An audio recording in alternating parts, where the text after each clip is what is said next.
because it has to have to do with a planetary alignment. You see, the Earth has naturally occurring natural stargates on them. And I know that some of you might not believe this, but there is so much evidence, and we're going to go through some of that. There are natural stargates, and you actually can time travel. So there's a very important reason why the ancients were building things like Stonehenge and the pyramids. This is not just to entertain themselves and to build a tomb for the dead pharaoh. Okay, it's much more than that.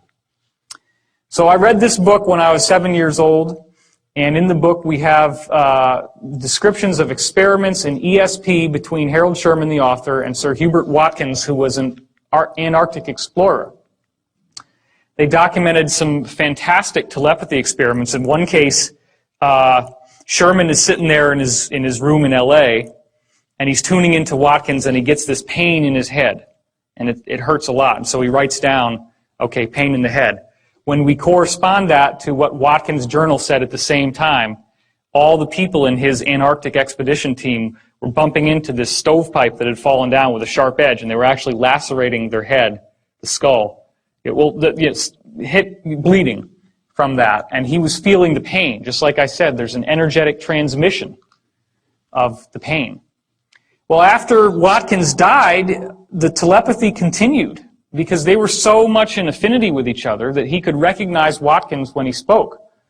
So Watkins is describing in some of these readings, I guess you could call them, what it took for him to get into Sherman's mind. And he said there was a nested set of spheres that he had to go through.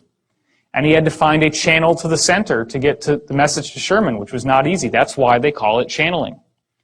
Because, and I didn't go into this last time, but what really appears to be happening here is everybody knows about the system of chakras, the esoteric system of chakras.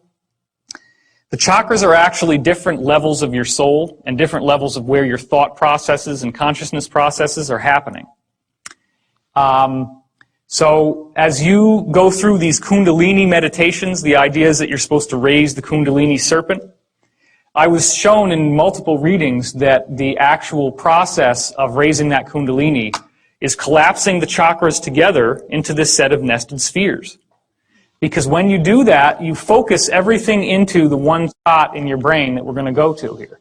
So this is bringing all your chakras together and then finding that channel so that the entity that's trying to reach you or your higher self can get to the center. Because the center is where all the action happens. Why is that? Well, the center of your brain has a small gland in it called the pineal gland, which, as you can see here, it was called pineal because it's shaped like a pine cone. This is the exact geometric center of your brain. It's right here. And this, as we're going to see, is very important in ancient cultures. The Sumerians gave it a description, which you can see here, the little acorns on the top of the staff that he had. And there's also a little jobber up here. And what we found out from Dan Burrish is that these can be reversed. The cylinder seals can be flipped over, and when you start doing that, you see some very interesting things, like the eye in the triangle, and another eye in the triangle right here. So the Sumerians were hiding information. They were encrypting information in these seals. So this is the one we were just looking at. Here's your little pineal gland, and the other one up there. Well, look at this. Now, if you've seen Stargate SG-1, the first episodes, you remember the Goa'uld, the villains in Stargate? You remember how they had these helmets that went around their head that looked like a snake? That's the helmet. That's the Anunnaki. They were human-like people, but they wore these weird helmets in order to appear like gods to the primitive Sumerians they came to. And this is how they encoded the secret of what they really looked like inside this image right here. It only works when you put a mirror image on it. But then you also see he's holding all these pineal gland staffs, and he's got this seal over his head, and more symbols here. But it gets a lot more direct as we go on, and you're going to start wondering to yourself, why in the world are all these cultures focusing on the pine cone? This is Osiris, the lord of the underworld in Egyptian mythology. This is his staff, which, as we now know, this is the raising Kundalini, the serpent, but it also represents DNA. And there on the top, as the Kundalini rises, what are they looking at? They're looking at the pine cone. That's the junction point where all this energy comes together. Now, King Tut has this Kundalini serpent actually going through his head. That's a symbol that they gave, that the pineal is fully activated, that your chakras have now all turned into that nested set of spheres, and that access from the higher realms is moving directly through your head. They believed he had that. Whether he did or not, we don't know. Here's the Babylonian god Tammuz, and as you can see, he's holding a pine cone.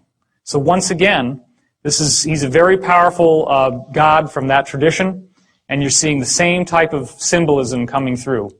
Then you go over into Hinduism, the goddess Shiva, the goddess of destruction, the breaking down of the old to purify the way for the new.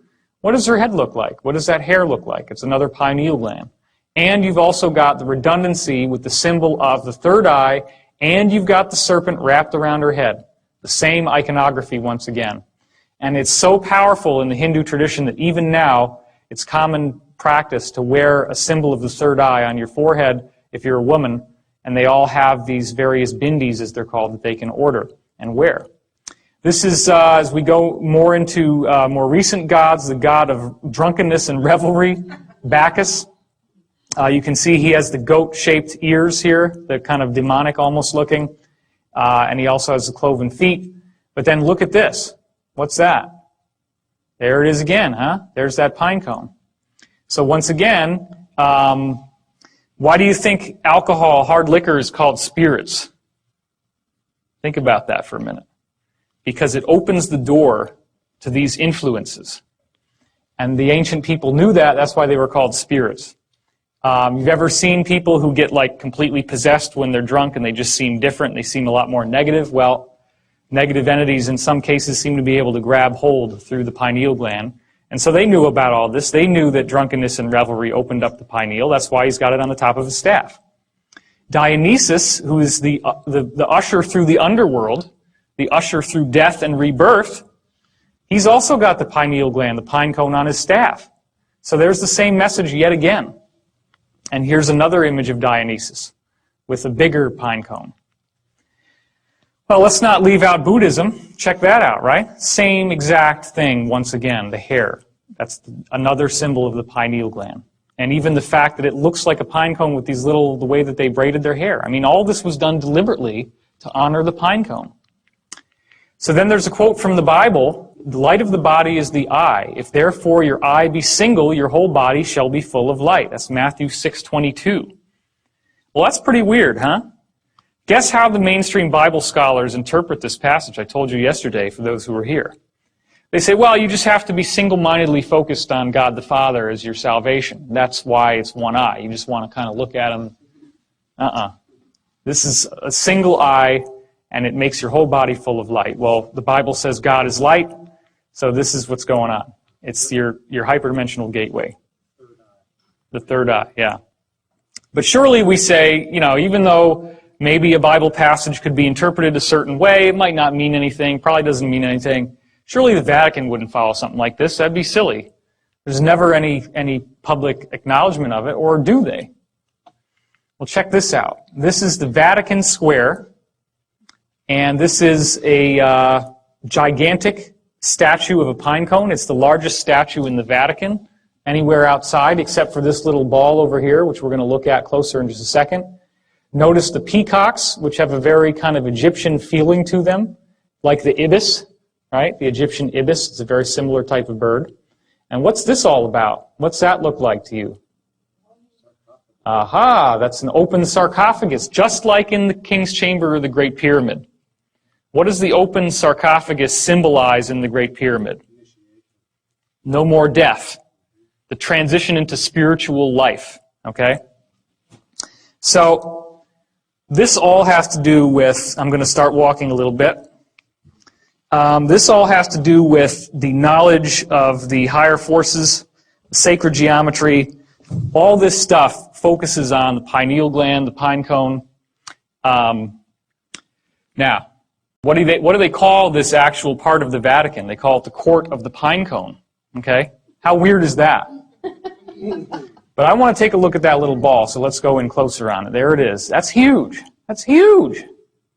And what's all this? This is like Greek columns, and then you get your saints on the top of the columns here.